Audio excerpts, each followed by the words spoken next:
ये कहानी पूरी तरह काल्पनिक है। इसका किसी व्यक्ति या घटना से कोई संबंध नहीं है। अगर आपको कहानी पसंद आए तो लाइक, शेयर और सब्सक्राइब करना न भूलें। अब बिना किसी देरी के कहानी शुरू करते हैं। अनकही मोहब्बत, एपिसोड 1। बारिश वाली रात। रात के लगभग 11 बज चुके थे। आसमान में काले बादल छाए हुए थे और लगातार हो रही बारिश ने पूरे शहर को जैसे थाम लिया था। सड़क पर दूर दूर तक सिर्फ स्ट्रीट लाइट की पीली रोशनी दिखाई दे रही थी। हवा इतनी ठंडी थी कि किसी का भी बाहर रुकना मुश्किल था। लेकिन उसी सुनसान सड़क के किनारे एक लड़की खड़ी थी। उसके कपड़े बारिश से पूरी तरह भीग चुके थे। उसके हाथ कांप रहे थे, लेकिन वह बार बार पीछे मुड़कर देख रही थी, जैसे कोई उसका पीछा कर रहा हो। उसका नाम था अनाया। उसने अपने मोबाइल की स्क्रीन देखी। बैटरी सिर्फ 1% बची थी। अचानक मोबाइल फिर बज उठा। स्क्रीन पर वही नाम चमक रहा था। अनाया ने डरते हुए कॉल को देखा, लेकिन रिसीव नहीं किया। उसने मोबाइल बंद कर दिया और गहरी सांस ली। बस अब और नहीं, उसने खुद से कहा। तभी दूर से आती एक काली कार की हेडलाइट्स उसकी आंखों पर पड़ीं। कार धीरे धीरे उसके सामने आकर रुकी। कुछ पल के लिए अनाया घबरा गई। कार का शीशा नीचे हुआ। अंदर बैठा लगभग 27 साल का एक युवक शांत आवाज में बोला, माफ कीजिए, इतनी रात में यहाँ अकेले खड़े रहना सुरक्षित नहीं है। अगर चाहें तो मैं आपको शहर तक छोड़ सकता हूँ। अनाया ने कोई जवाब नहीं दिया। उसने सिर्फ उस युवक की आंखों में देखा। उन आंखों में न घमंड था, न लालच, बस एक सादगी थी। डरिए मत, युवक फिर बोला, अगर भरोसा न हो तो मेरा आईडी देख सकती हैं। अनाया कुछ पल सोचती रही। बारिश तेज होती जा रही थी। आखिरकार उसने कार का दरवाज़ा खोला और पीछे की सीट पर बैठ गई। कार आगे बढ़ गई। कुछ मिनट तक दोनों के बीच पूरी खामोशी रही। फिर युवक मुस्कुराया, वैसे मेरा नाम आरव है, अनाया ने धीरे से कहा। मैं? अनाया, अच्छा नाम है, आरव बोला। अनाया हल्का सा मुस्कुराई, लेकिन उसकी मुस्कान में दर्द साफ दिखाई दे रहा था। आरव ने महसूस किया कि वह किसी गहरे डर से गुजर रही है। उसने ज्यादा सवाल नहीं किए। थोड़ी देर बाद कार एक चाय की छोटी सी दुकान के सामने रुकी। कॉफ़ी पिएंगी? आरव ने पूछा। अनाया ने पहले मना करना चाहा, लेकिन ठंड इतनी ज्यादा थी कि उसने धीरे से सिर हिला दिया। दोनों कार से उतरे। दुकानदार ने गर्म कॉफ़ी के 2 कप उनके सामने रख दिए। अनाया ने जैसे ही पहला घूंट लिया, उसकी आंखों में आंसू आ गए। आरव चौंक गया। सब ठीक है? अनाया ने जल्दी से आंसू पोंछे। हाँ, बस बहुत दिनों बाद किसी ने पूछा कि मैं ठीक हूं या नहीं। आरव कुछ नहीं बोला। कभी कभी खामोशी ही सबसे बड़ा सहारा होती है। उसी समय सड़क के दूसरी तरफ एक काली एसयूवी आकर रुकी। उसमें बैठे 2 लोग दूर से अनाया को देखने लगे। एक आदमी बोला, सर। लड़की मिल गई। फोन के दूसरी तरफ से सिर्फ एक आदेश आया, उस पर नजर रखो, अभी कुछ मत करना। अनाया को जरा भी अंदाजा नहीं था कि उसकी जिंदगी का सबसे खतरनाक अध्याय अभी शुरू होने वाला है। और दूसरी तरफ आरव भी कोई साधारण इंसान नहीं था। उसकी मुस्कान के पीछे एक ऐसा अतीत छिपा था, जिसके बारे में शहर के बड़े बड़े लोग भी बात करने से डरते थे। क्या यह मुलाकात सिर्फ एक संयोग थी, या किस्मत बहुत पहले ही इन दोनों की जिंदगी को एक धागे में बांध चुकी थी? इन सवालों का जवाब मिलेगा अगले एपिसोड में। अगर आपको ये कहानी पसंद आई हो तो चैनल को सब्सक्राइब करें और अगले एपिसोड का इंतज़ार ज़रूर करें, क्योंकि आगे आने वाला हर मोड़ इस कहानी को और भी रोमांचक बना देगा। सुबह की पहली किरण खिड़की से कमरे में दाखिल हुई, लेकिन अनाया की आंखों में पूरी रात नींद नहीं आई थी। बार बार उसके मन में वही सवाल घूम रहा था, क्या उन्होंने मुझे ढूंढ लिया होगा? उसने धीरे से पर्दा हटाकर बाहर देखा। सड़क पर सब कुछ सामान्य दिखाई दे रहा था, फिर भी उसका दिल तेजी से धड़क रहा था। उधर दूसरी ओर आरव अपने ऑफिस पहुंच चुका था। शहर की सबसे बड़ी इंफ्रास्ट्रक्चर कंपनी का मालिक होने के बावजूद उसकी जिंदगी बहुत सादगी से गुजरती थी। तभी उसका सबसे भरोसेमंद दोस्त और मैनेजर कबीर कमरे में आया। सर, कल रात जिस लड़की को आपने लिफ्ट दी थी, उसके बारे में कुछ पता चला? आरव ने हैरानी से पूछा। तुम्हें कैसे पता? कबीर ने मुस्कुराकर कहा, सर, आपकी सुरक्षा मेरी जिम्मेदारी है। आपकी कार की लोकेशन मैं हमेशा देखता हूँ। फिर उसका चेहरा गंभीर हो गया। लेकिन एक बात अजीब है। क्या? उस लड़की के पीछे 2 लोग लगे हुए थे। आरव की मुस्कान गायब हो गई। तुमने पहले क्यों नहीं बताया? मैं पूरी जानकारी जुटाना चाहता था। आरव कुछ देर तक खिड़की के बाहर देखता रहा। न जाने क्यों उसे लग रहा था कि अनाया किसी बहुत बड़ी मुसीबत में है। उधर अनाया अपने छोटे से किराए के कमरे में बैठी थी कि अचानक दरवाजे पर दस्तक हुई। उसका दिल जैसे रुक गया। धीरे धीरे वह दरवाजे तक पहुंची। कौन? बाहर से एक बूढ़ी महिला की आवाज आई। बेटी, तुम्हारा एक पार्सल आया है। अनाया ने राहत की सांस ली और दरवाज़ा खोला। दरवाजे पर सचमुच एक छोटा सा डिब्बा रखा था। उस पर न भेजने वाले का नाम था, न कोई पता। कांपते हाथों से उसने डिब्बा खोला। अंदर सिर्फ एक पुरानी तस्वीर थी। तस्वीर में अनाया अपने माता पिता के साथ मुस्कुरा रही थी। लेकिन तस्वीर के पीछे लाल स्याही से सिर्फ एक लाइन लिखी थी, भागकर कब तक बचोगी। तस्वीर उसके हाथ से गिर गई, उसके चेहरे का रंग उड़ गया। उसी समय उसका मोबाइल बज उठा। इस बार नंबर अनजान था। डरते डरते उसने कॉल उठाई। दूसरी तरफ से एक भारी आवाज़ आई, हम तुम्हारे बहुत करीब हैं अनाया। कॉल तुरंत कट गई। अनाया की आंखों से आंसू बहने लगे। उसे समझ नहीं आ रहा था कि मदद किससे मांगे। काफ़ी देर सोचने के बाद उसे सिर्फ एक चेहरा याद आया, आरव। वह कांपते हाथों से वही नंबर मिलाने लगी जो आरव ने जाते समय एक कागज़ पर लिख कर दिया था। उधर ऑफिस में मीटिंग के बीच आरव का फ़ोन बजा। स्क्रीन पर अनजान नंबर देखकर उसने कॉल उठाए। हेलो। दूसरी तरफ से सिर्फ रोने की आवाज़ आ रही थी। आरव तुरंत समझ गया, अनाया क्या हुआ, तुम ठीक हो। कुछ पल बाद अनाया ने कांपती आवाज़ में कहा, मुझे आपकी मदद चाहिए। आरव बिना एक पल गंवाए अपनी कुर्सी से उठा। उसे बिल्कुल अंदाज़ा नहीं था कि यह फैसला उसकी पूरी जिंदगी बदल देगा। क्या आरव समय रहते अनाया तक पहुंच पाएगा? कौन है जो अनाया का पीछा कर रहा है? इन सवालों के जवाब मिलेंगे अगले एपिसोड में। फ़ोन करते ही आरव ने अपनी कार की चाबी उठाई और तेज़ कदमों से पार्किंग की ओर बढ़ गया। कबीर ने पीछे से आवाज़ लगाई, सर, मीटिंग। आरव बिना रुके बोला, मीटिंग बाद में होगी। इस वक्त किसी की ज़िंदगी ज़्यादा ज़रूरी है। कुछ ही मिनटों में उसकी कार शहर की सड़कों पर तेज़ रफ्तार से दौड़ रही थी। उधर अनाया बार बार खिड़की से बाहर झांक रही थी। उसे ऐसा लग रहा था कि हर गुजरने वाला इंसान उसी पर नज़र रख रहा है। अचानक दरवाजे का हैंडल धीरे धीरे हिलने लगा। टक टक टक। अनाया का गला सूख गया। उसने कमरे की सारी लाइटें बंद कर दीं और धीरे धीरे पीछे हटने लगी। फिर एक जोरदार आवाज़ आई, धड़ाम। ऐसा लगा जैसे किसी ने दरवाजे को लात मारी हो। अनाया डर के मारे चीख पड़ी। उसी समय उसका फ़ोन बजा। आरव का कॉल था। अनाया, दरवाज़ा मत खोलना, मैं 5 मिनट में पहुंच रहा हूं। वो लोग बाहर हैं। अनाया रोते हुए बोली, मैंने पुलिस को भी सूचना दे दी है। तुम सिर्फ हिम्मत मत हारना। इतना सुनकर अनाया ने खुद को संभालने की कोशिश की, लेकिन बाहर खड़े लोगों ने फिर दरवाजे पर जोर से वार किया। लकड़ी चरमराने लगी। उधर आरव की कार बिल्डिंग के सामने आकर रुकी। वह दौड़ते हुए सीढ़ियां चढ़ने लगा। तीसरी मंजिल पर पहुंचते ही उसने देखा कि 2 नकाबपोश आदमी अनाया के कमरे का दरवाज़ा तोड़ने की कोशिश कर रहे थे। अरे, कौन हो तुम लोग? आरव की आवाज़ सुनते ही दोनों पीछे मुड़े। एक आदमी बोला, काम जल्दी खत्म करो। दोनों आरव की तरफ दौड़ पड़े। पहले आदमी ने मुक्का चलाया, लेकिन आरव झुक गया।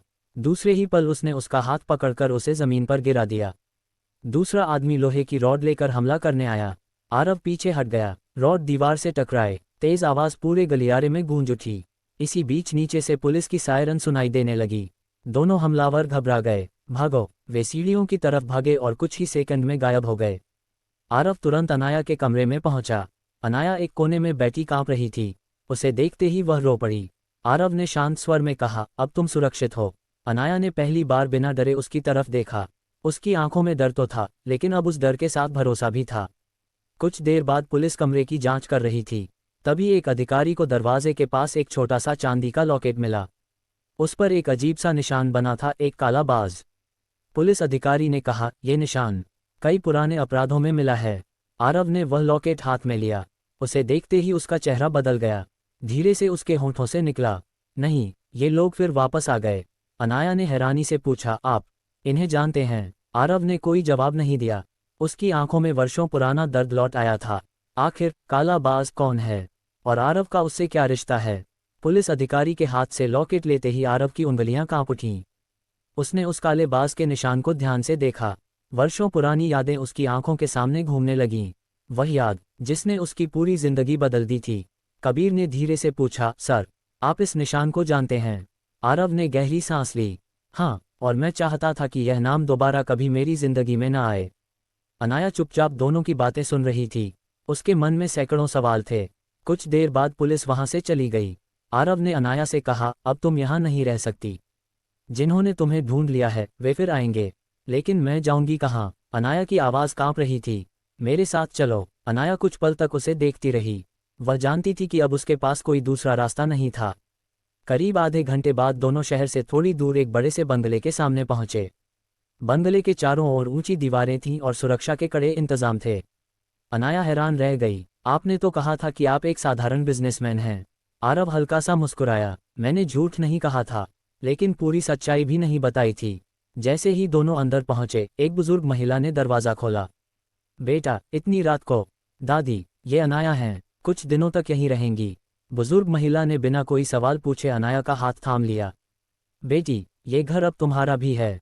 इतने अपनापन भरे शब्द सुनकर अनाया की आंखें भर आईं। उसे बरसों बाद ऐसा लगा जैसे किसी ने उसे अपना कहा हो। रात के खाने के बाद अनाया अपने कमरे में चली गई, लेकिन उसे नींद नहीं आ रही थी। वह खिड़की के पास खड़ी बाहर देख रही थी। तभी उसे बगीचे में कोई परछाई दिखाई दी, एक काले कपड़ों में खड़ा आदमी। उसने जैसे ही अनाया की तरफ देखा, उसके चेहरे पर एक अजीब सी मुस्कान आ गई।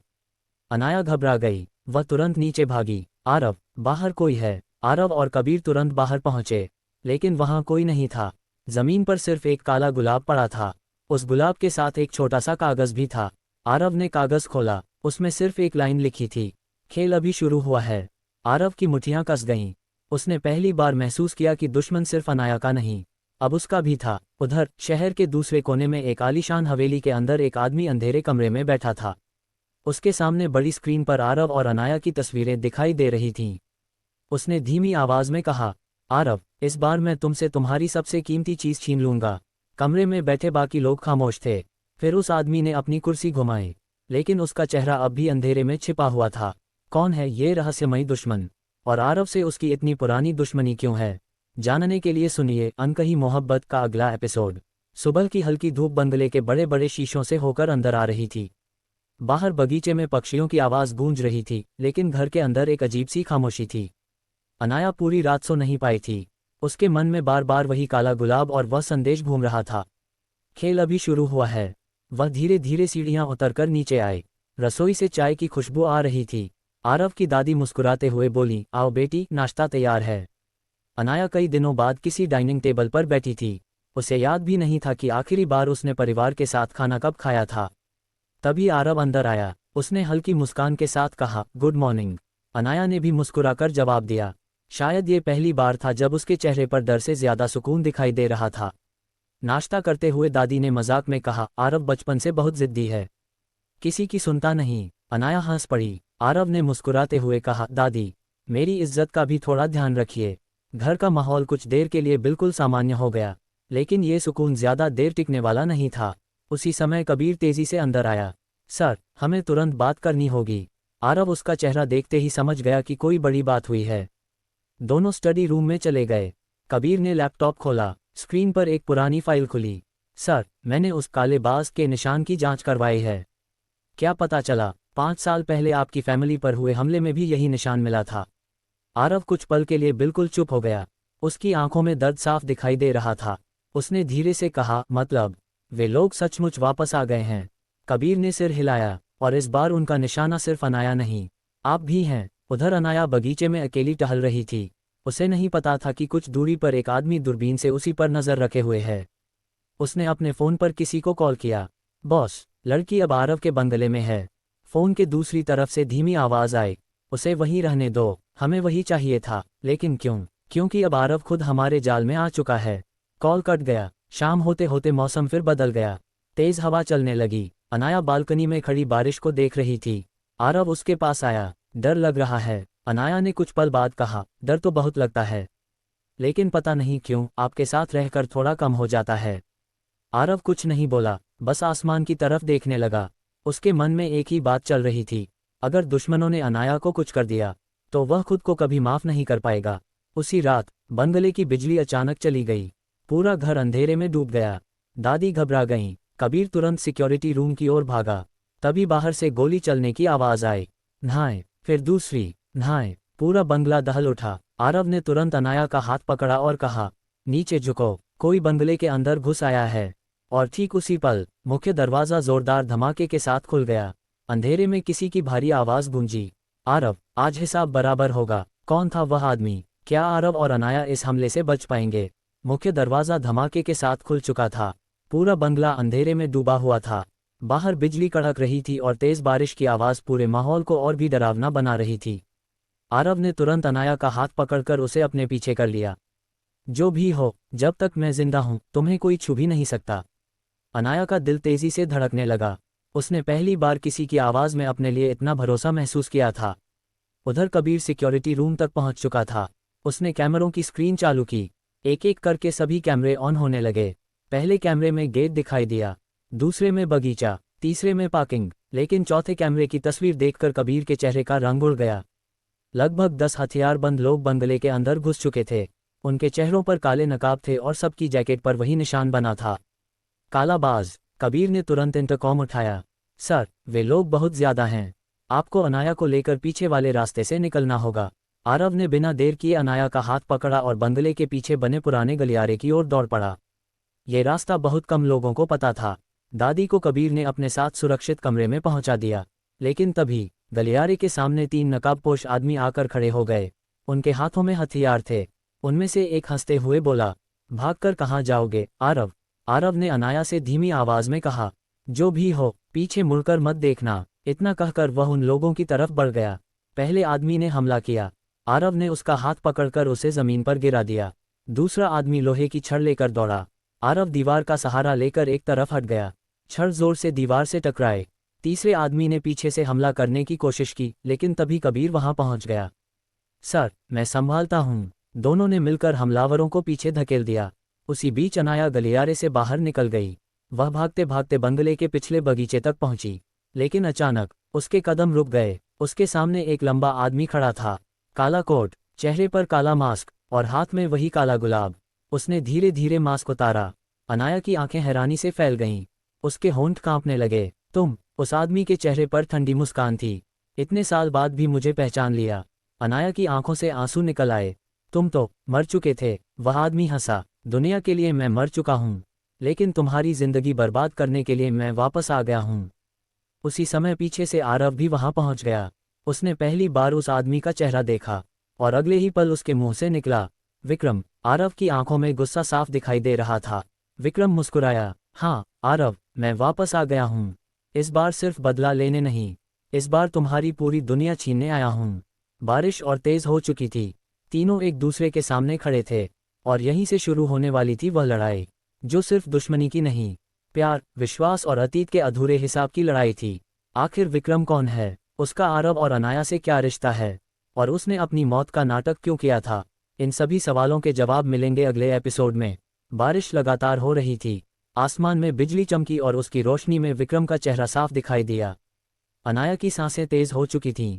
उसे यकीन ही नहीं हो रहा था कि जिस इंसान को उसने 5 साल पहले अपनी आंखों के सामने मरते देखा था, वह आज उसके सामने जिंदा खड़ा था। आरव ने गुस्से से कहा, विक्रम, अगर तुझे मुझसे बदला लेना था तो मेरे सामने आता। अनाया को इसमें क्यों घसीटा? विक्रम जोर से हंसा। आरव, तुम्हें अभी भी लगता है कि यह कहानी तुमसे शुरू हुई थी? नहीं, ये कहानी तो उस दिन शुरू हुई थी जिस दिन अनाया का जन्म हुआ था। अनाया हैरान होकर विक्रम को देखने लगी। तुम क्या कह रहे हो? विक्रम ने अपनी जेब से एक पुरानी तस्वीर निकाली और उसे हवा में उछाल दिया। तस्वीर बारिश में भीगते हुए आरव के पैरों के पास आ गिरी। आरव ने तस्वीर उठाई। तस्वीर में 3 लोग थे, एक छोटी सी बच्ची, एक महिला और एक आदमी जिसके कंधे पर वही काले बाज का निशान बना हुआ था। आरव ने तस्वीर पलटी। पीछे लिखा था, ऑपरेशन ब्लैक फाल्कन 2005। कबीर ने तस्वीर देखते ही कहा, सर, ये तो वही सीक्रेट फाइल है जो 10 साल पहले सरकारी रिकॉर्ड से गायब हो गई थी। विक्रम मुस्कुराया। अब समझ रहे हो, अनाया कोई आम लड़की नहीं है। अनाया की आंखों से आंसू बहने लगे।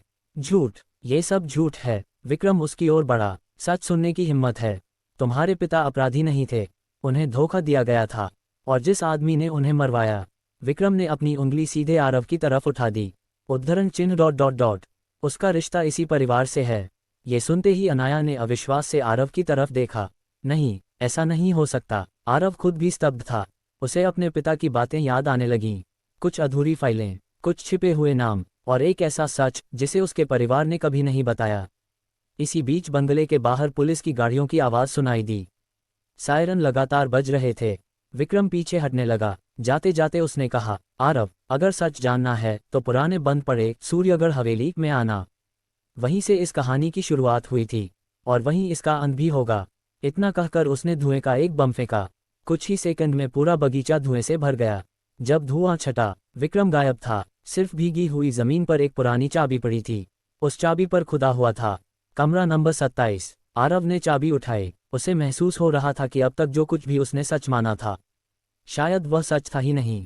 दूसरी तरफ अनाया चुपचाप खड़ी थी। उसके मन में सिर्फ एक सवाल गूंज रहा था, अगर आरव का परिवार ही मेरे परिवार की बर्बादी की वजह है, तो क्या मैं उससे प्यार करने की गलती कर रही हूँ? उसी समय दूर किसी अंधेरे कमरे में एक अनजान आदमी टीवी पर यह सब देख रहा था। उसने धीमे से मुस्कुराकर कहा, अब दोनों एक दूसरे पर शक करेंगे। यही तो मैं चाहता था। लेकिन वह आदमी कौन था? क्या विक्रम भी किसी और के इशारों पर खेल रहा था, या असली खिलाड़ी अभी तक सामने ही नहीं आया? रात के करीब 12 बज चुके थे। बाहर बारिश थम चुकी थी, लेकिन बंगले के अंदर फैली खामोशी किसी तूफान से कम नहीं थी। अनाया अपने कमरे की खिड़की के पास खड़ी थी। उसकी आंखों में आंसू थे। विक्रम की कही हुई बातें उसके कानों में बार बार गूंज रही थीं। तुम्हारे पिता की मौत के पीछे आरव के परिवार का हाथ था। क्या ये सच था, या फिर यह सिर्फ दोनों को एक दूसरे से दूर करने की साजिश थी? उधर आरव अपने स्टडी रूम में अकेला बैठा था। उसके सामने मेज पर वही पुरानी चाबी रखी थी। कमरा नंबर 27। उसने अपने पिता की पुरानी डायरी निकाली। डायरी के आखिरी पन्ने पर एक नक्शा बना हुआ था। नक्शे के नीचे सिर्फ एक लाइन लिखी थी, अगर कभी सच जानना हो तो सूर्यमल हवेली जरूर जाना। आरव की आंखें फैल गईं। मतलब पापा भी इस जगह के बारे में जानते थे। तभी कबीर कमरे में आया। सर, मैंने सूर्यमल हवेली के बारे में पता किया है। क्या मिला? पिछले 15 साल से वह हवेली बंद है। लोग कहते हैं कि वहां रात को अजीब आवाजें आती हैं। कोई वहां जाने की हिम्मत नहीं करता। आरव हल्का सा मुस्कुराया, मुझे भूतों से नहीं, जिंदा दुश्मनों से डरना चाहिए।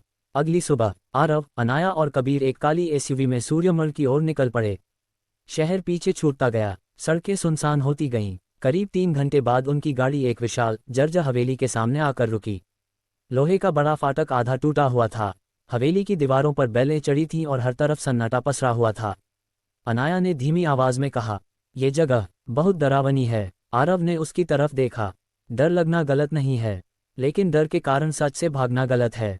तीनों अंदर चले गए। हवेली के अंदर धूल की मोटी परत जमी हुई थी। हर कदम पर लकड़ी की फर्श चरमराती थी। अचानक ऊपर की मंजिल से किसी के चलने की आवाज आई। टक टक टक। कबीर ने टॉर्च ऊपर की, लेकिन वहां कोई नहीं था। कुछ देर बाद उन्हें दीवार पर एक पुराना बोर्ड दिखाई दिया। उस पर लिखा था, कमरा 21, कमरा 22, कमरा 23। आरव समझ गया कि कमरा 27 ऊपर होगा। सीढ़ियां चढ़ते हुए अनाया का पैर फिसल गया। वह गिरने ही वाली थी कि आरव ने तुरंत उसका हाथ पकड़ लिया। दोनों की नजरें कुछ पल के लिए एक दूसरे से मिलीं।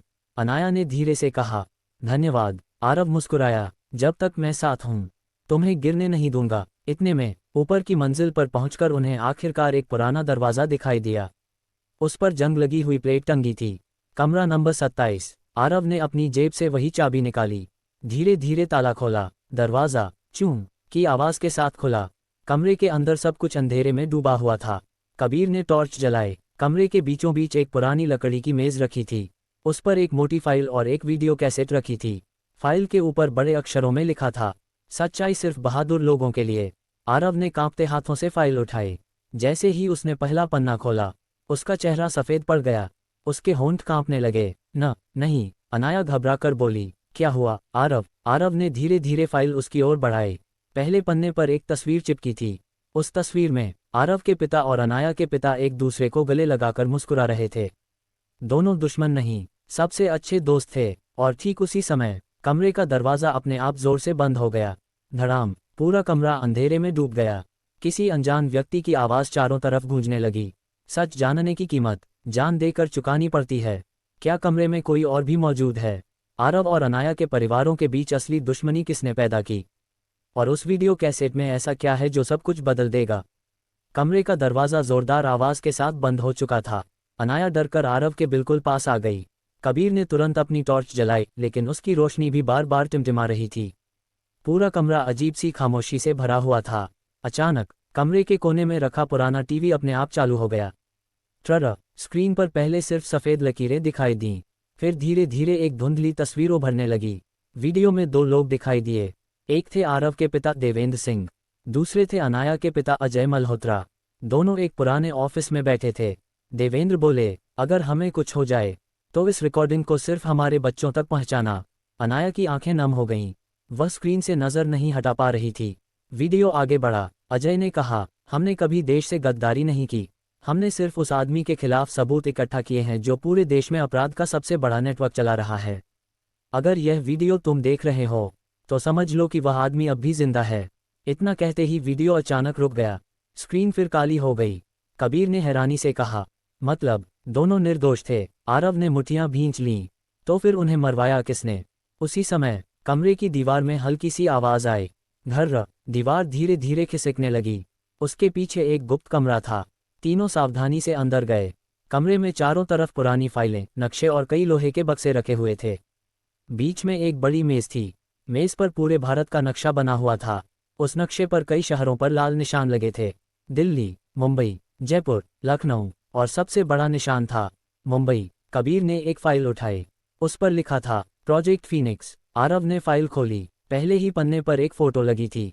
फोटो देखकर तीनों के पैरों तले जमीन खिसक गई। वह फोटो किसी अपराधी की नहीं थी। वह फोटो थी देश के एक बेहद सम्मानित उद्योगपति और समाजसेवी राघव ओबरॉय की। पूरे देश में लोग उन्हें ईमानदार और दानवीर मानते थे, लेकिन फाइल में लिखा था कोड नेम कालाबाज। अनाया अविश्वास में बोली, नहीं, यह आदमी तो हर साल गरीबों की मदद करता है। आरव ने गहरी सांस ली। कई बार सबसे खतरनाक चेहरे वही होते हैं जिन पर सबसे अच्छी मुस्कान होती है। इतने में पीछे से किसी ने ताली बजाई। ठक ठक ठक। तीनों एक साथ मुड़े। दरवाजे पर विक्रम खड़ा था, लेकिन इस बार उसके चेहरे पर गुस्सा नहीं था। वह मुस्कुरा रहा था। उसने धीरे से कहा, बधाई हो आरव, तुम असली कहानी तक पहुंच गए। आरव ने गुस्से से पूछा, अगर तुम सच जानते थे तो पहले क्यों नहीं बताया? विक्रम की मुस्कान अचानक गायब हो गई। उसने धीमी आवाज में कहा, क्योंकि मैं भी उसी आदमी का शिकार हूं। ये सुनते ही कमरे में सन्नाटा छा गया। क्या विक्रम सच बोल रहा है, या ये भी उसके किसी नए खेल की शुरुआत है? और अगर राघव ओबरॉय ही कालाबाज है, तो उसने आरव और अनाया के परिवारों को क्यों खत्म किया? इन सभी सवालों के जवाब मिलेंगे अगले एपिसोड में। कमरे का दरवाजा जोरदार आवाज के साथ बंद हो चुका था। अनाया डरकर आरव के बिल्कुल पास आ गई। कबीर ने तुरंत अपनी टॉर्च जलाई, लेकिन उसकी रोशनी भी बार बार टिमटिमा रही थी। पूरा कमरा अजीब सी खामोशी से भरा हुआ था। अचानक कमरे के कोने में रखा पुराना टीवी अपने आप चालू हो गया। ट्रर। स्क्रीन पर पहले सिर्फ सफ़ेद लकीरें दिखाई दीं, फिर धीरे धीरे एक धुंधली तस्वीर उभरने लगी। वीडियो में दो लोग दिखाई दिए।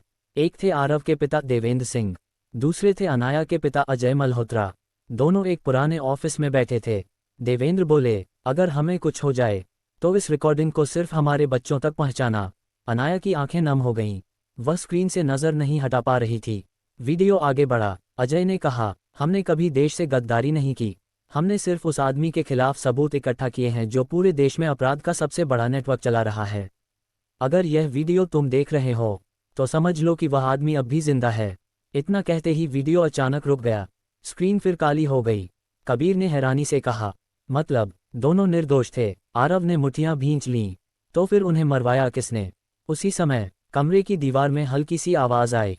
घर्र। दीवार धीरे धीरे खिसकने लगी। उसके पीछे एक गुप्त कमरा था। तीनों सावधानी से अंदर गए। कमरे में चारों तरफ पुरानी फाइलें, नक्शे और कई लोहे के बक्से रखे हुए थे। बीच में एक बड़ी मेज थी। मेज पर पूरे भारत का नक्शा बना हुआ था। उस नक्शे पर कई शहरों पर लाल निशान लगे थे। दिल्ली, मुंबई, जयपुर, लखनऊ, और सबसे बड़ा निशान था मुंबई। कबीर ने एक फाइल उठाई। उस पर लिखा था प्रोजेक्ट फीनिक्स। आरव ने फाइल खोली। पहले ही पन्ने पर एक फोटो लगी थी। फोटो देखकर तीनों के पैरों तले जमीन खिसक गई। वह फोटो किसी अपराधी की नहीं थी। वह फोटो थी देश के एक बेहद सम्मानित उद्योगपति और समाजसेवी राघव ओबरॉय की। पूरे देश में लोग उन्हें ईमानदार और दानवीर मानते थे, लेकिन फाइल में लिखा था कोड नेम कालाबाज। अनाया अविश्वास में बोली, नहीं, यह आदमी तो हर साल गरीबों की मदद करता है। आरव ने गहरी सांस ली। कई बार सबसे खतरनाक चेहरे वही होते हैं जिन पर सबसे अच्छी मुस्कान होती है। इतने में पीछे से किसी ने ताली बजाई। ठक ठक ठक। तीनों एक साथ मुड़े। दरवाजे पर विक्रम खड़ा था, लेकिन इस बार उसके चेहरे पर गुस्सा नहीं था। वह मुस्कुरा रहा था। उसने धीरे से कहा, बधाई हो आरव, तुम असली कहानी तक पहुंच गए। आरव ने गुस्से से पूछा, अगर तुम सच जानते थे तो पहले क्यों नहीं बताया? विक्रम की मुस्कान अचानक गायब हो गई। उसने धीमी आवाज में कहा, क्योंकि मैं भी उसी आदमी का शिकार हूं। ये सुनते ही कमरे में सन्नाटा छा गया। क्या विक्रम सच बोल रहा है, या ये भी उसके किसी नए खेल की शुरुआत है? और अगर राघव ओबरॉय ही कालाबाज है, तो उसने आरव और अनाया के परिवारों को क्यों खत्म किया? इन सभी सवालों के जवाब मिलेंगे अगले एपिसोड में। हवेली के गुप्त कमरे में कुछ पल के लिए ऐसा सन्नाटा छा गया कि तीनों को अपनी सांसों की आवाज तक सुनाई देने लगी। विक्रम धीरे धीरे उनकी तरफ बढ़ा। इस बार उसके चेहरे पर न गुस्सा था और न ही जीत की मुस्कान। उसकी आंखों में थकान और दर्द साफ दिखाई दे रहा था। आरव ने फाइल अपने हाथ में कसते हुए कहा, एक कदम भी आगे मत बढ़ना। पहले ये बताओ कि सच क्या है? विक्रम रुक गया। अगर मैं तुम्हारा दुश्मन होता तो तुम आज यहाँ तक पहुँच ही नहीं पाते। कबीर ने तुरंत जवाब दिया, तो फिर उन लोगों ने बंगले पर हमला क्यों किया? विक्रम ने गहरी सांस ली, क्योंकि अब कालाबाज को पता चल चुका है कि उसके राज छिपे नहीं रहेंगे। अनाया अब तक चुप थी। उसने पहली बार सीधे विक्रम से पूछा, मेरे माँ पापा ने तुम्हारा क्या बिगाड़ा था? विक्रम की नज़र झुक गई। कुछ पल बाद उसने धीमी आवाज में कहा, उन्होंने मेरा कुछ नहीं बिगाड़ा, बल्कि एक समय ऐसा था जब तुम्हारे पापा ने मेरी जान बचाई थी। ये सुनकर कमरे में फिर सन्नाटा छा गया। फिर तुमने हमें डराया क्यों? आरव ने पूछा। क्योंकि मुझे यकीन नहीं था कि तुम सच जानना चाहते हो या अपने परिवार का नाम बचाना चाहते हो। आरव ने बिना एक शब्द बोले फाइल बंद कर दी। उसके मन में पहली बार सवाल उठने लगे थे। क्या उसके पिता सचमुच बेगुनाह थे, या फिर कहानी का कोई ऐसा हिस्सा था जो अभी भी छिपा हुआ था? उसी समय हवेली की ऊपरी मंजिल से किसी भारी चीज के गिरने की आवाज आई। धड़ाम। चारों एक साथ ऊपर देखने लगे। कबीर ने टॉर्च उठाई। यह आवाज ऊपर से आई है। विक्रम बोला, यहाँ ज्यादा देर रुकना ठीक नहीं। लेकिन आरव ने मना कर दिया। हम बिना सबूत लिए यहाँ से नहीं जाएंगे। चारों धीरे धीरे सीढ़ियाँ चढ़ने लगे। ऊपर एक लंबा गलियारा था। दीवारों पर पुरानी तस्वीरें टंगी थीं। एक तस्वीर के सामने पहुंचते ही अनाया के कदम अपने आप रुक गए। तस्वीर में उसके माता पिता थे, लेकिन उनके साथ एक 10-12 साल का लड़का भी खड़ा था। अनाया ने हैरानी से कहा, ये बच्चा कौन है? मैंने इसे पहले कभी नहीं देखा। विक्रम ने तस्वीर को ध्यान से देखा। उसके चेहरे का रंग बदल गया। नहीं, ये तस्वीर यहाँ कैसे आ सकती है? आरव ने पूछा, तुम इसे जानते हो? विक्रम ने जवाब देने के बजाय तस्वीर दीवार से उतार ली। तस्वीर के पीछे एक पुराना कागज चिपका हुआ था। उस पर सिर्फ एक नाम लिखा था, आर्यन, और नीचे, जिस दिन ये सच जान जाएगा उसी दिन कालाबाज का अंत शुरू होगा। इतने में हवेली के बाहर कई गाड़ियों के रुकने की आवाज आई। कबीर खिड़की तक दौड़ा। उसने बाहर झांका और उसके चेहरे का रंग उड़ गया। सर, पूरी हवेली को घेर लिया गया है। आरव ने पूछा, कौन है बाहर? कबीर ने कांपती आवाज में कहा, पुलिस नहीं, कालाबाज के लोग। बाहर करीब 20 गाड़ियों की हेडलाइटें एक साथ जल उठीं। हवेली चारों तरफ से घिर चुकी थी। अब बचने का सिर्फ एक ही रास्ता था, लेकिन वह रास्ता कहाँ था? हवेली के बाहर खड़ी गाड़ियों की हेडलाइटें टूटे हुए शीशों से अंदर आ रही थीं। पूरे कमरे में सफ़ेद रोशनी की लकीरें बन रही थीं। कबीर ने खिड़की से हटते हुए धीमी आवाज में कहा, सर, कम से कम 30 लोग हैं, और सब हथियारों के साथ आए हैं। आरव कुछ सेकंड तक बिना कुछ बोले खड़ा रहा। उसने एक बार अनाया की तरफ देखा। अनाया के चेहरे पर डर था, लेकिन इस बार वह भागने की बात नहीं कर रही थी। उसने धीरे से पूछा, अब क्या करेंगे? आरव मुस्कुराया, पहले घबराना बंद करेंगे, फिर निकलने का रास्ता ढूंढेंगे। उसकी आवाज़ में ऐसा भरोसा था कि अनाया का डर थोड़ा कम हो गया। विक्रम कमरे की दीवारों को ध्यान से देखने लगा। अचानक उसने एक पुरानी लकड़ी की अलमारी हटाई। उसके पीछे पत्थर की दीवार पर एक छोटा सा लोहे का लीवर लगा हुआ था। ये हवेली लगभग 100 साल पुरानी है, उसने कहा। पुराने जमाने में यहाँ गुप्त रास्ते बनाए जाते थे। अगर किस्मत ने साथ दिया तो शायद। उसने लीवर नीचे खींचा। कुछ पल तक कुछ नहीं हुआ। फिर घर फर्श का एक हिस्सा धीरे धीरे खिसकने लगा। नीचे अंधेरी सीढ़ियां दिखाई दीं। कबीर ने राहत की सांस ली। रास्ता मिल गया। लेकिन तभी बाहर से किसी ने जोर से आवाज लगाई। आरव। आवाज पूरे हवेली में गूंज गई। हमें पता है कि तुम अंदर हो। अगर अपनी जान बचानी है तो लड़की को हमारे हवाले कर दो। अनाया का चेहरा सफ़ेद पड़ गया। आरव ने उसकी तरफ देखा और दृढ़ आवाज में कहा, जब तक मैं जिंदा हूं कोई तुम्हें छू भी नहीं सकता। ये सुनकर अनाया की आंखें भर आईं। उसे पहली बार महसूस हुआ कि कोई बिना किसी स्वार्थ के उसके लिए खड़ा है। वह धीरे से बोली, अगर मेरी वजह से आप सबकी जान खतरे में है तो मैं खुद बाहर चली जाती हूँ। नहीं, आरव ने तुरंत जवाब दिया, कभी भी खुद को बोझ मत समझना। मुश्किल समय में अपनों का साथ छोड़ा नहीं जाता। अनाया चुप हो गई। उसके होंठों पर हल्की सी मुस्कान आ गई, लेकिन आंखों में आंसू अब भी थे। उसी समय बाहर से गोलियों की आवाज आने लगी। नहाए नहाए नहाए। हवेली की पुरानी खिड़कियों के शीशे टूटकर जमीन पर बिखर गए। कबीर ने कहा, सर, अब एक सेकंड भी रुकना ठीक नहीं। चारों उस गुप्त रास्ते की सीढ़ियां उतरने लगे। नीचे नमी से भरी एक लंबी सुरंग थी। हवा में मिट्टी की गंध थी। दीवारों पर पुराने मशाल रखने के निशान बने हुए थे। करीब 10 मिनट तक चलते रहने के बाद सुरंग 2 हिस्सों में बढ़ गई। बाईं तरफ एक संकरा रास्ता था, दाईं तरफ लोहे का पुराना दरवाज़ा। विक्रम अचानक रुक गया। उसने दरवाजे को देखते हुए फुसफुसा कर कहा, नहीं, ये दरवाज़ा तो बंद होना चाहिए था। आरव ने पूछा, क्या हुआ? विक्रम ने धीरे से जवाब दिया, इस कमरे के बारे में सिर्फ 4 लोगों को पता था, और हम चारों में से किसी ने भी इसे नहीं खोला। तभी लोहे के दरवाजे के पीछे से किसी के चलने की आवाज़ आई। टक टक टक। फिर एक बच्चे की धीमी आवाज़ सुनाई दी, कोई है। अनाया का दिल जोर से धड़कने लगा। उसने कांपती आवाज़ में कहा, ये किसकी आवाज़ है? आरव ने टॉर्च कसकर पकड़ ली। सुरंग में फिर वही आवाज़ गूंजी, अगर तुम सच जानने आए हो, उद्धरण चिन्ह डॉट डॉट डॉट, तो दरवाज़ा खोलो। चारों एक दूसरे को देखने लगे। सवाल सिर्फ यह नहीं था कि दरवाजे के पीछे कौन है, सवाल ये था कि इतने सालों से बंद इस सुरंग में कोई जिंदा कैसे हो सकता है। सुरंग में चारों तरफ सन्नाटा पसरा हुआ था। दीवारों से टपकते पानी की बूंदें ही उस खामोशी को तोड़ रही थीं।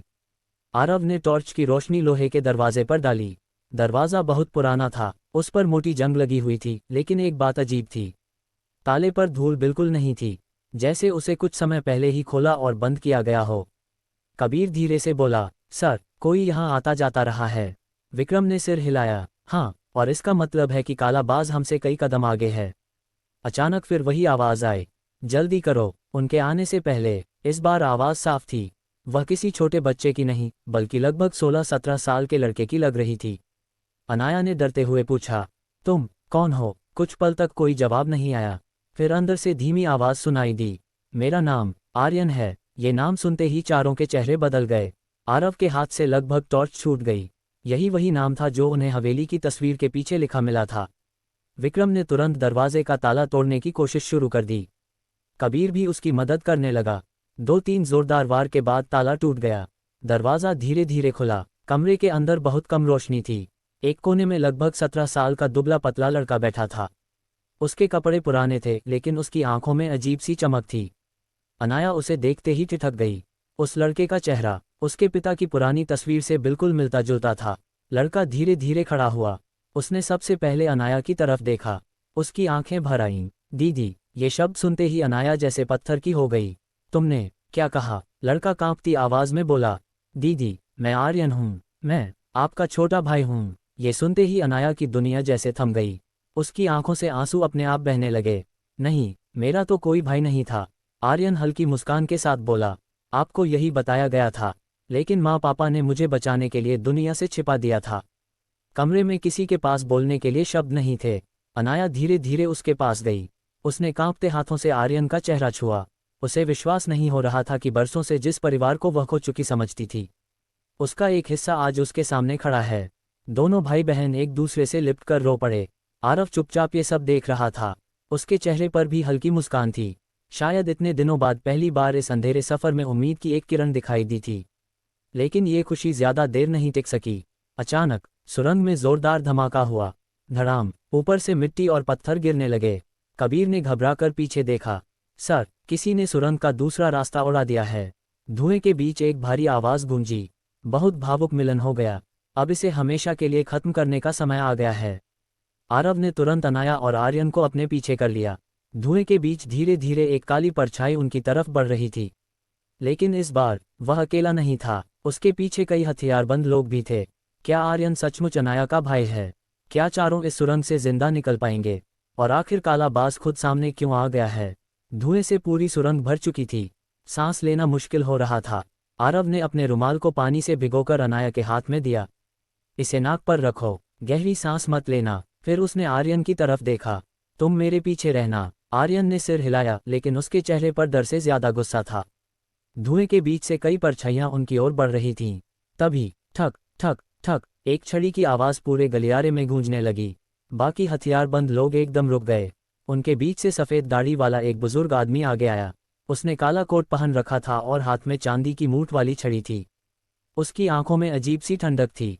उसने मुस्कुराकर कहा, इतने साल बाद आखिर हम मिल ही गए। आरव ने उसे ध्यान से देखा। तुम कौन हो? बुजुर्ग ने कोई जवाब नहीं दिया। उसने सिर्फ आर्यन की तरफ देखा। बेटा, इधर आओ। आर्यन का चेहरा सख्त हो गया। मैं आपका बेटा नहीं हूँ। बुजुर्ग हल्का सा हंसा। 17 साल तक जिसे मैंने पाला, आज वही मुझे पहचानने से इनकार कर रहा है। ये सुनते ही अनाया और आरव दोनों हैरान रह गए। आर्यन ने गुस्से में कहा, तुमने मुझे पाला नहीं, कैद करके रखा। तुम हर दिन कहते थे कि मेरी बहन मर चुकी है। तुमने मुझसे मेरा बचपन छीन लिया। बुजुर्ग के चेहरे पर पहली बार गुस्सा दिखाई दिया। जो किया, तुम्हारी सुरक्षा के लिए किया। अगर तुम बाहर होते तो बहुत पहले मारे जा चुके होते। आरव ने बीच में कहा, अब बहुत हो गया, हमें सच चाहिए। बुजुर्ग ने अपनी जेब से एक पुरानी चाबी निकाली। वही निशान, कालाबाज। लेकिन इस बार उसने जो कहा उससे सब चौंक गए। मैं काला बाज नहीं हूँ, मैं तो सिर्फ उसका रखवाला हूँ। सुरंग में सन्नाटा छा गया। विक्रम ने हैरानी से पूछा, मतलब असली काला बाज कोई और है? बुजुर्ग मुस्कुराया, हाँ, जिसे तुम लोग खोज रहे हो वह तुम सबके बहुत करीब है। उसी समय सुरंग की दूसरी तरफ से तेज कदमों की आवाज आई। कबीर अपनी टॉर्च उस दिशा में घुमाने ही वाला था कि अचानक धाएं, एक गोली चली। गोली सीधे कबीर के कंधे में लगी। कबीर जमीन पर गिर पड़ा। अनाया घबरा गई। कबीर, आरव बिना सोचे उसकी तरफ दौड़ा, लेकिन तभी दूसरी गोली चली। इस बार गोली आरव के बिल्कुल पास वाली दीवार में लगी। पत्थर टूटकर नीचे गिर पड़े। धुएं के बीच से एक भारी आवाज आई, फाइल मेरे हवाले कर दो, वरना अगली गोली निशाना नहीं चुकेगी। आरव ने धीरे धीरे अपनी मुट्ठी कस ली। फाइल अभी भी उसके हाथ में थी। उसी फाइल में शायद वह सच छिपा था जिसके लिए कई लोगों ने अपनी जान दी थी। उसने एक पल के लिए अनाया की तरफ देखा। अनाया की आंखों में डर था, लेकिन साथ ही पूरा भरोसा भी। आरव ने मन ही मन एक फैसला कर लिया, वह फाइल किसी भी कीमत पर दुश्मनों के हाथ नहीं लगने देगा, चाहे इसके लिए उसे अपनी जान ही क्यों न देनी पड़े। और ठीक उसी क्षण सुरंग की छत जोर से हिलने लगी। ऊपर से बड़े बड़े पत्थर गिरने लगे। ऐसा लग रहा था कि पूरी सुरंग कुछ ही सेकंड में ढह जाएगी। क्या आरव फाइल बचा पाएगा? क्या कबीर जिंदा बचेगा? और आखिर असली काला बाज कौन है जो अब तक परछाइयों में छिपा हुआ है? सुरंग की छत लगातार कांप रही थी। ऊपर से गिरते पत्थरों की आवाज पूरे रास्ते में गूंज रही थी। धूल इतनी फैल चुकी थी कि सामने खड़ा इंसान भी मुश्किल से दिखाई दे रहा था। कबीर दर्द से कराहते हुए जमीन पर पड़ा था। उसके कंधे से लगातार खून बह रहा था। अनाया बिना अपनी परवाह किए उसके पास घुटनों के बल बैठ गई। कबीर, आंखें बंद मत करना, मेरी तरफ देखो। कबीर ने मुस्कुराने की कोशिश की।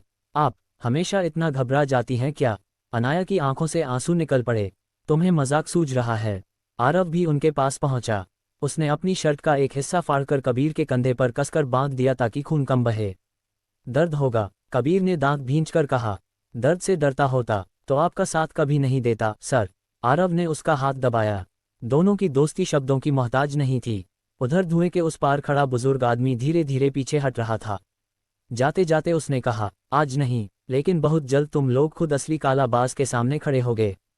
और अगले ही पल वह अपने आदमियों के साथ अंधेरे में गायब हो गया। आरव उनका पीछा करना चाहता था, लेकिन तभी सुरंग की छत का एक बड़ा हिस्सा भरभरा कर गिर पड़ा। धड़ाम, पत्थरों ने रास्ता बंद कर दिया। अब उनका पीछा करना नामुमकिन था। आर्यन ने चारों ओर देखा। ये रास्ता अब बंद हो गया, लेकिन मुझे एक और रास्ता पता है। सबकी नज़रें उसकी तरफ मुड़ गईं। जब मैं छोटा था मुझे कभी कभी इसी सुरंग से बाहर ले जाया जाता था। आगे एक पुराना कुआं है, उसके पीछे निकलने का रास्ता है।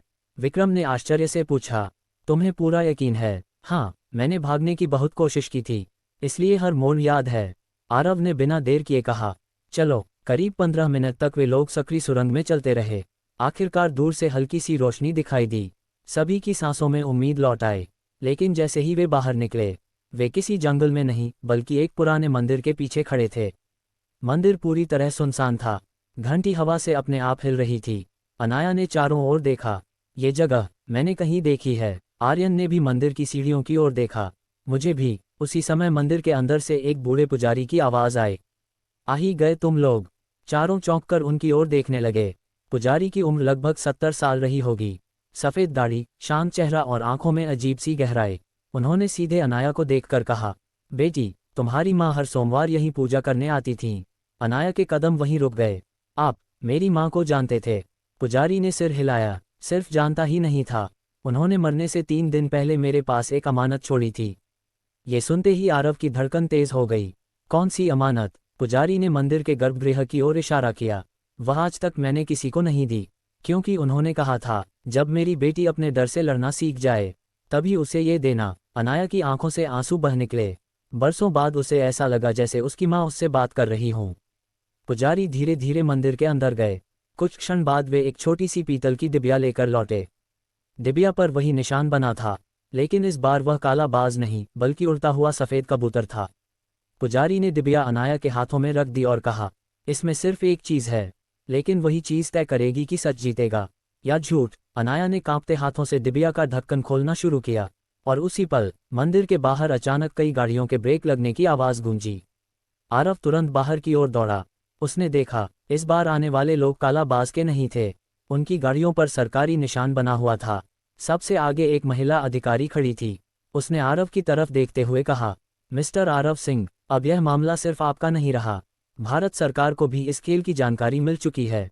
यह महिला अधिकारी कौन है? दिव्या में ऐसा क्या है जिसे अनाया की मां ने वर्षों तक छिपा कर रखा? और क्या सरकार पर भरोसा करना सही होगा, या दुश्मन अब और भी ताकतवर हो चुका है? मंदिर के बाहर खड़ी काली एसयूवी की लाल नीली लाइटें रात के सन्नाटे को चीर रही थीं। महिला अधिकारी ने अपना परिचय दिया। मेरा नाम नैना राठौड़ है। मैं केंद्रीय जांच एजेंसी की विशेष अधिकारी हूँ। उन्होंने अपनी पहचान का कार्ड आरव के सामने रखा। आरव ने ध्यान से कार्ड देखा, फिर शांत स्वर में पूछा, अगर सरकार को इतना सब पता था तो इतने सालों तक किसी ने कुछ किया क्यों नहीं? नैना कुछ क्षण चुप रहीं, फिर बोली, क्योंकि हर सच अदालत तक नहीं पहुंचता। कुछ सच रास्ते में ही दफन कर दिए जाते हैं। विक्रम ने हल्की हंसी के साथ कहा, या यूं कहिए, कुछ लोग पैसे के सामने बिक जाते हैं। नैना ने उसकी तरफ देखा लेकिन कुछ नहीं बोली। उधर अनाया अब भी अपने हाथों में पकड़ी पीतल की डिबिया को देख रही थी।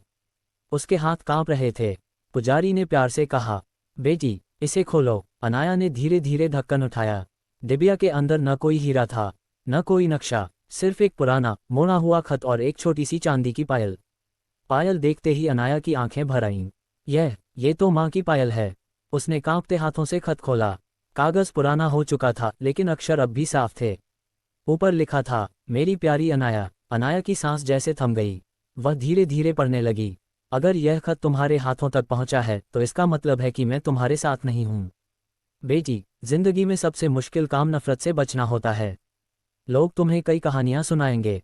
कोई कहेगा कि तुम्हारे पिता गुनहगार थे, कोई कहेगा कि उनके दोस्त गद्दार थे। लेकिन किसी से नफरत करने से पहले पूरी सच्चाई जरूर जानना। अनाया की आंखों से आंसू टपक कर कागज पर गिरने लगे। आरव भी कुछ दूर खड़ा वह खत सुन रहा था।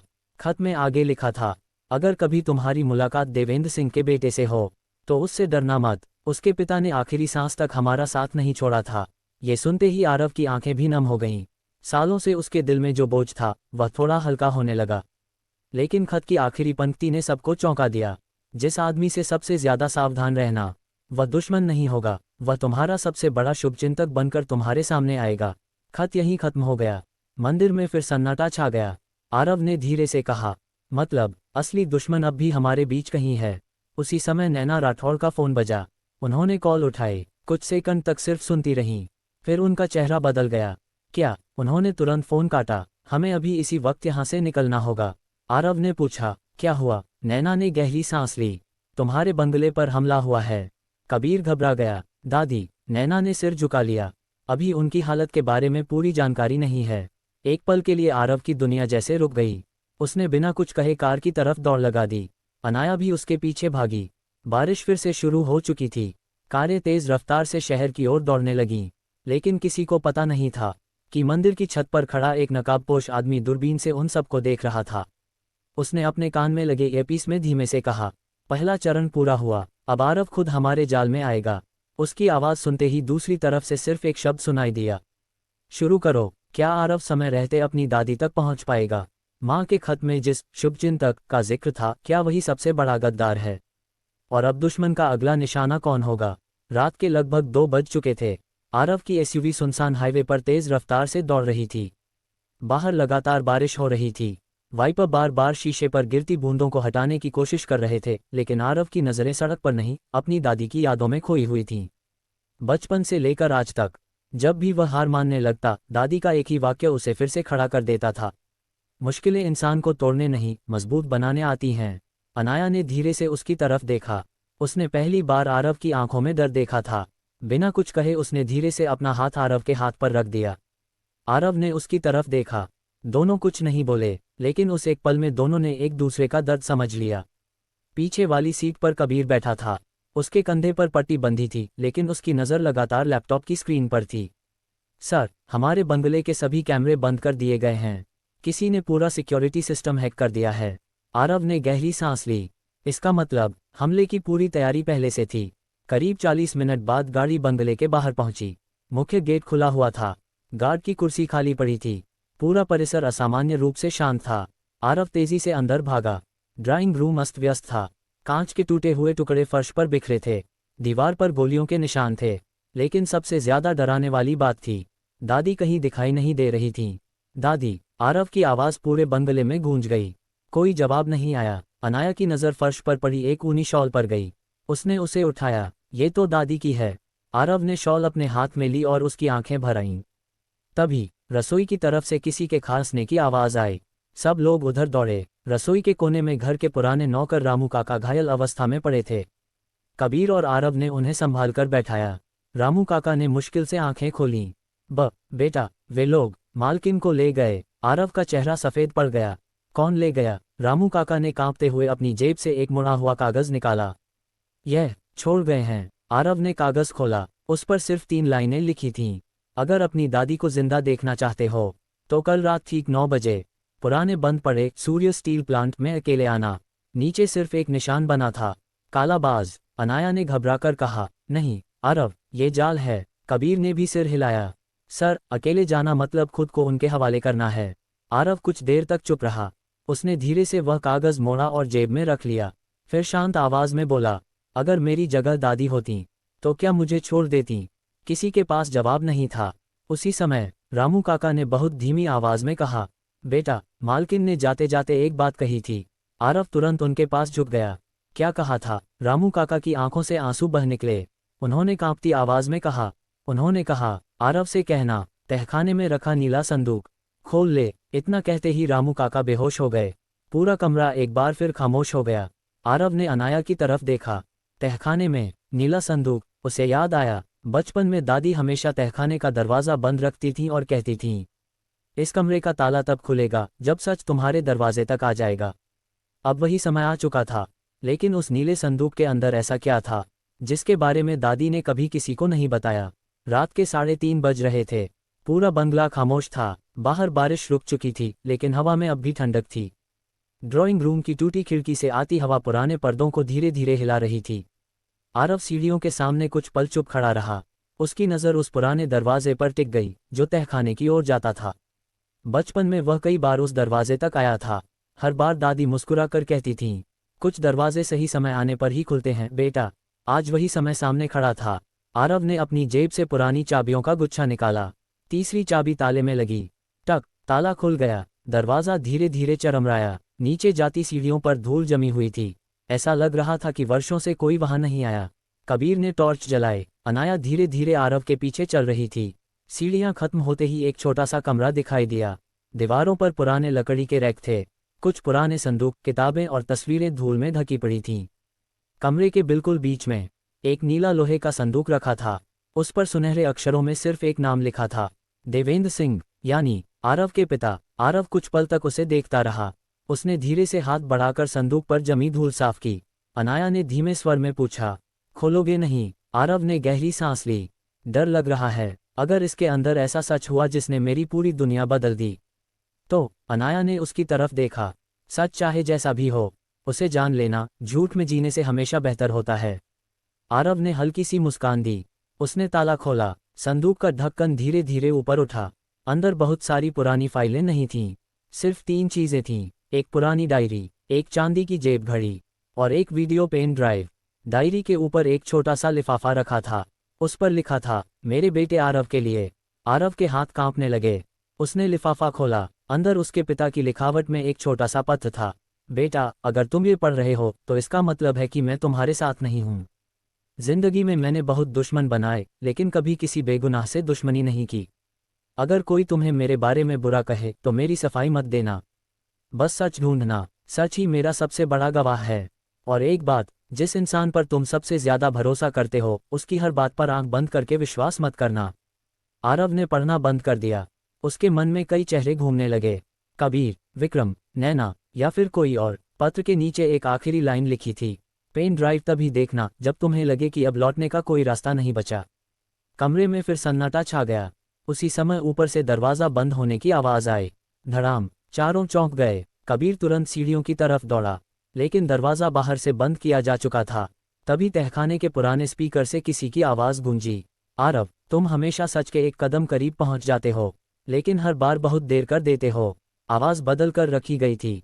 पहचानना मुश्किल था। अनाया ने धीरे से पूछा, कौन हो तुम? कुछ सेकंड तक खामोशी रही। फिर वही आवाज़ आई, अगर अपनी दादी को जिंदा देखना चाहते हो तो पेन ड्राइव लेकर अकेले सूर्य स्टील प्लांट आना। और याद रखना, अगर पुलिस या तुम्हारे दोस्तों में से कोई भी साथ आया तो तुम्हें सिर्फ उनकी आखिरी चीख सुनाई देगी। आवाज़ बंद हो गई। तहखाने में फिर वही डरावना सन्नाटा लौट आया। आरव ने अपनी मुट्ठी कस ली। अब ये सिर्फ एक लड़ाई नहीं थी, यह उसके परिवार, उसके प्यार और उसके अतीत तीनों की परीक्षा बनने वाली थी। लेकिन सबसे बड़ा सवाल अब भी वही था, आखिर दुश्मन को पेन ड्राइव के बारे में कैसे पता चला? क्या घर के अंदर ही कोई ऐसा था जो हर बात की खबर उसे पहुंचा रहा था? तहखाने में कुछ क्षण तक कोई कुछ नहीं बोला। स्पीकर बंद हो चुका था, लेकिन उसकी आवाज़ अब भी सबके कानों में गूंज रही थी। पेन ड्राइव लेकर अकेले आना। आरव ने पेन ड्राइव अपनी जेब में रख ली। उसके चेहरे पर गुस्सा नहीं था, इस बार उसके चेहरे पर एक अजीब सी शांति थी। वह जानता था कि दुश्मन उसे उकसाना चाहता है। कबीर ने तहखाने का दरवाज़ा जोर से धक्का दिया। सर, यह बाहर से लॉक है। विक्रम ने कमरे की दीवारों को गौर से देखा, फिर धीरे से बोला, पुराने घरों में एक नहीं, दो रास्ते होते हैं। कुछ मिनट खोजने के बाद उसे दीवार के पीछे एक छोटा सा लकड़ी का दरवाज़ा मिला। दरवाज़ा खुलते ही एक सकरी सीढ़ी ऊपर की ओर जाती दिखाई दी। सब लोग बाहर निकल आए। सुबह की पहली किरणें आसमान में फैल रही थीं, लेकिन बंगले का माहौल पहले से भी ज्यादा भारी था। आरव सीधे अपने कमरे में चला गया। उसने दरवाज़ा बंद किया और अकेले बैठ गया। उसके हाथ में पिता का खत था। वह बार बार आखिरी पंक्ति पढ़ रहा था, जिस इंसान पर तुम सबसे ज्यादा भरोसा करते हो। उसी समय दरवाजे पर हल्की दस्तक हुई। अनाया थी। अंदर आ सकती हूँ? आरव ने सिर हिलाया। अनाया उसके सामने बैठ गई। कुछ देर तक दोनों चुप रहे।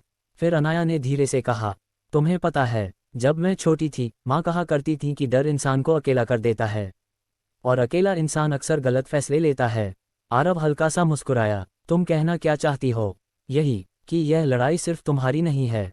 तुम हर दर्द अकेले क्यों उठाना चाहते हो? आरव पहली बार टूटता हुआ दिखाई दिया। उसने धीमी आवाज में कहा, क्योंकि मैंने जिन लोगों से प्यार किया, उन्हें हमेशा खो दिया। अनाया ने उसकी आंखों में देखा। इस बार ऐसा नहीं होगा। उसने बस इतना ही कहा, न कोई बड़ा वादा, न कोई फिल्मी संवाद, लेकिन उन शब्दों ने आरव के दिल में उम्मीद जगा दी। उसी समय नीचे से नैना राठौड़ की आवाज़ आई, आरव, जल्दी नीचे आओ। सब लोग ड्राइंग रूम में पहुंचे। नैना के हाथ में एक टैबलेट था। उन्होंने स्क्रीन सबके सामने कर दी। हमने कल रात के हमले की एक सीसीटीवी रिकॉर्डिंग रिकवर की है। वीडियो चलने लगा। उसमें साफ दिखाई दे रहा था कि नकाबपोश लोग बंगले के अंदर घुस रहे हैं। अचानक वीडियो में एक और चेहरा दिखाई दिया। वह नकाबपोश नहीं था, वह घर का ही कोई आदमी था, जो अंदर से मुख्य गेट खोल रहा था।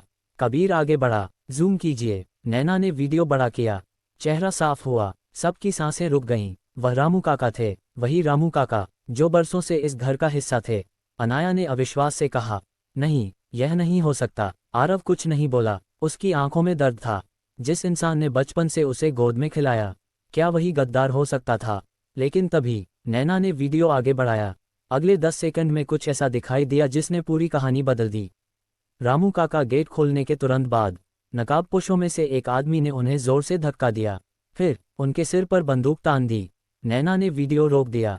उन्होंने गेट अपनी मर्जी से नहीं खोला, उन्हें मजबूर किया गया था। आरव ने गहरी सांस ली। एक बार फिर सच्चाई उतनी आसान नहीं निकली जितनी दिख रही थी। और तभी नैना के फ़ोन पर एक नया संदेश आया। उसमें सिर्फ एक फ़ोटो थी। फ़ोटो देखकर उनके हाथ कांप गए। आरव ने फ़ोन लिया। फ़ोटो में उसकी दादी एक कुर्सी से बंधी हुई थीं, लेकिन सबसे चौंकाने वाली बात, उनके पीछे दीवार पर लगा एक बड़ा पारिवारिक फ़ोटो था। वह फ़ोटो आरव के अपने बंगले का नहीं था। दादी को कहीं और ले जाया गया था, और तस्वीर के कोने में एक बोर्ड दिखाई दे रहा था। उस पर धूल जमी थी, लेकिन एक शब्द अब भी पढ़ा जा सकता था, ब्लॉक सी। आरव ने धीरे से कहा, दुश्मन चाहता है कि हम सूर्य स्टील प्लांट जाएं, लेकिन दादी वहां नहीं है। वह हमें गलत जगह भेज रहा है। कमरे में बैठे सभी लोग एक दूसरे को देखने लगे। अब खेल बदल चुका था, और पहली बार शिकार ने शिकारी की चाल पहचान ली थी। ड्राइंग रूम की बड़ी घड़ी में सुबह के 7 बज रहे थे। बाहर बारिश थम चुकी थी। पहली धूप टूटे हुए शीशों से होकर अंदर आ रही थी, लेकिन कमरे में मौजूद हर चेहरे पर बेचैनी साफ दिखाई दे रही थी। आरव ने एक बार फिर मोबाइल की स्क्रीन पर आई तस्वीर को ध्यान से देखा। उसने तस्वीर को कई बार जूम किया। अचानक उसकी नज़र दीवार के एक कोने पर गई। वहां धूल से ढकी एक छोटी सी पीली पट्टी लगी थी।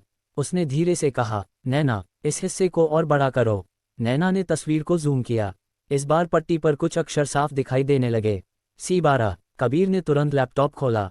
सर, मैं पुराने इंडस्ट्रियल रिकॉर्ड देखता हूँ। कुछ मिनट बाद उसने स्क्रीन घुमाकर सबको दिखाए। शहर से लगभग 45 किलोमीटर दूर एक पुरानी दवा फैक्ट्री है। उसमें ब्लॉक A, B और C बने हुए थे। 10 साल पहले आग लगने के बाद उसे बंद कर दिया गया था। आरव ने तुरंत कहा, मतलब दादी वही हैं? विक्रम ने सिर हिलाया, जरूरी नहीं। सब उसकी तरफ देखने लगे। विक्रम शांत स्वर में बोला, अगर मैं कालाबाज होता तो मैं भी यही चाहता कि तुम इस फोटो पर भरोसा करो। हो सकता है ये तस्वीर कई साल पुरानी हो। कमरे में फिर सन्नाटा छा गया। आरव ने पहली बार महसूस किया कि दुश्मन सिर्फ हथियारों से नहीं, दिमाग से भी लड़ रहा था। उसी समय अनाया चुपचाप कमरे से बाहर चली गई। वह बगीचे में जाकर एक बेंच पर बैठ गई। इतने दिनों में पहली बार उसे अपने लिए कुछ पल मिले थे। उसने आसमान की तरफ देखा। धीरे धीरे उसकी आंखें भर आईं। माँ, अगर आप होती तो मुझे बताती कि सही क्या है। पीछे से किसी के कदमों की आहट आई। आरव था। वह बिना कुछ बोले उसके पास बैठ गया। कुछ देर दोनों सिर्फ पेड़ों से गिरती बारिश की बूंदों को देखते रहे। फिर आरव ने कहा, जब मैं छोटा था पापा कहते थे कि जो इंसान हर समय मजबूत बनने की कोशिश करता है, उद्धरण चिन्ह ... वह सबसे ज्यादा थका हुआ होता है। अनाया हल्का सा मुस्कुराए, और तुम बहुत थक गए हो। आरव ने पहली बार सच स्वीकार किया। हाँ, बहुत। अनाया ने धीरे से कहा, तो एक वादा करो। क्या? जो भी फैसला लो वह गुस्से में नहीं, सोचकर लेना। आरव ने उसकी तरफ देखा। वादा। इतने में कबीर भागता हुआ बाहर आया। सर, हमें कुछ मिला है। सब लोग तुरंत अंदर पहुंचे। कबीर ने मेज पर एक पुराना नक्शा फैला दिया। ये सूर्य स्टील प्लांट का असली ब्लूप्रिंट है। उसने नक्शे के बीचों बीच उंगली रखी। देखिए, यहाँ एक गुप्त तहखाना बना हुआ है, लेकिन सरकारी रिकॉर्ड में इसका कोई जिक्र नहीं है। नैना ने हैरानी से पूछा, तुम्हें यह नक्शा मिला कहाँ से? कबीर मुस्कुराया, रामू काका के पुराने संदूक से। आरव ने नक्शा हाथ में लिया। तभी उसकी नज़र नक्शे के कोने पर लिखी एक तारीख पर पड़ी, 12 अगस्त 2008, और नीचे एक हस्ताक्षर, देवेंद्र सिंह। आरव कुछ पल तक उस हस्ताक्षर को देखता रहा। उसके पिता इस प्लांट में पहले भी आ चुके थे, लेकिन क्यों? और उन्होंने यह बात कभी किसी को क्यों नहीं बताई? उसी समय बंगले के बाहर एक सफ़ेद कार आकर रुकी। सुरक्षा गार्ड ने अंदर आकर बताया, सर, एक बुजुर्ग महिला आपसे मिलना चाहती हैं। वह कह रही हैं कि उद्धरण चिन्ह ... उन्हें आपकी माँ के बारे में सब कुछ पता है। आरव और अनाया ने एक दूसरे की तरफ देखा। कहानी का एक और बंद दरवाज़ा धीरे धीरे खुलने वाला था। बंगले के मुख्य दरवाजे के बाहर एक सफ़ेद कार खड़ी थी। उसके पास लगभग 70 साल की एक बुजुर्ग महिला खड़ी थी। उन्होंने साधारण सूती साड़ी पहन रखी थी। चेहरे पर उम्र की लकीरें थीं, लेकिन आंखों में अजीब सी दृढ़ता थी। रामू काका उन्हें देखते ही चौंक पड़े।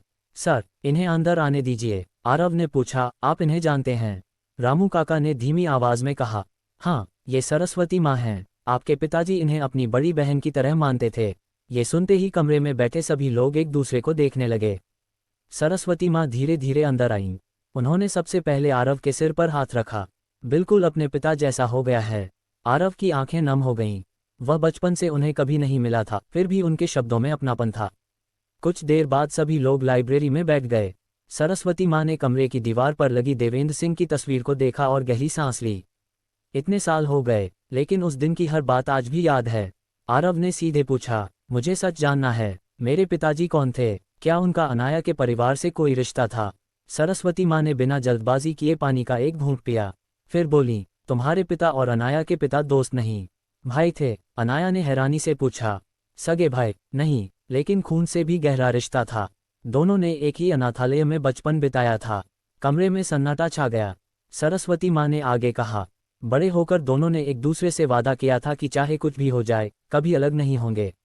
लेकिन एक दिन उन्हें ऐसी फाइल मिली जिसमें देश के कई बड़े लोगों के काले कारनामों के सबूत थे। यहीं से उनकी जिंदगी बदल गई। आरव ध्यान से हर शब्द सुन रहा था। क्या उन्हीं लोगों ने उन्हें मरवाया?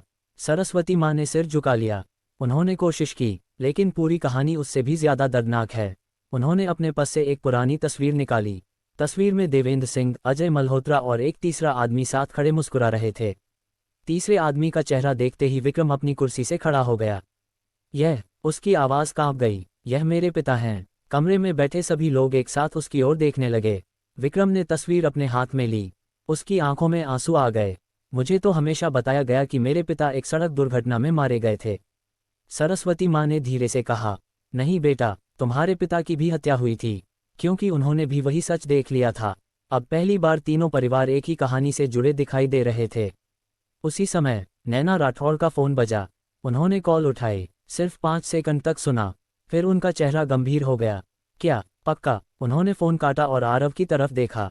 अभी अभी खबर मिली है, पुराने सूर्य स्टील प्लांट में आग लग गई है। कबीर घबरा गया, लेकिन आज रात तो हमें वहीं जाना था।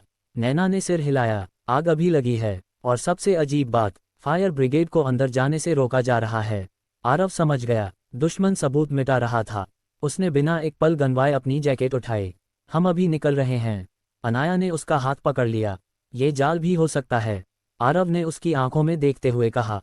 हो सकता है, लेकिन अगर वहां सच जल रहा है तो मैं उसे राख नहीं बनने दूंगा। बाहर आसमान में फिर से काले बादल घिरने लगे थे। किसी नए तूफान की शुरुआत होने वाली थी। क्या सूर्य स्टील प्लांट में सचमुच आग लगी है, या यह आरव को बुलाने की नई चाल है? क्या वहां दादी होंगी, या सिर्फ एक और जाल? और तस्वीर में दिख रहे तीसरे आदमी की हत्या के पीछे कौन था? तो चलिए मिलते हैं अगली कहानी में। कहानी अच्छी लगी हो तो लाइक शेयर करना ना भूले।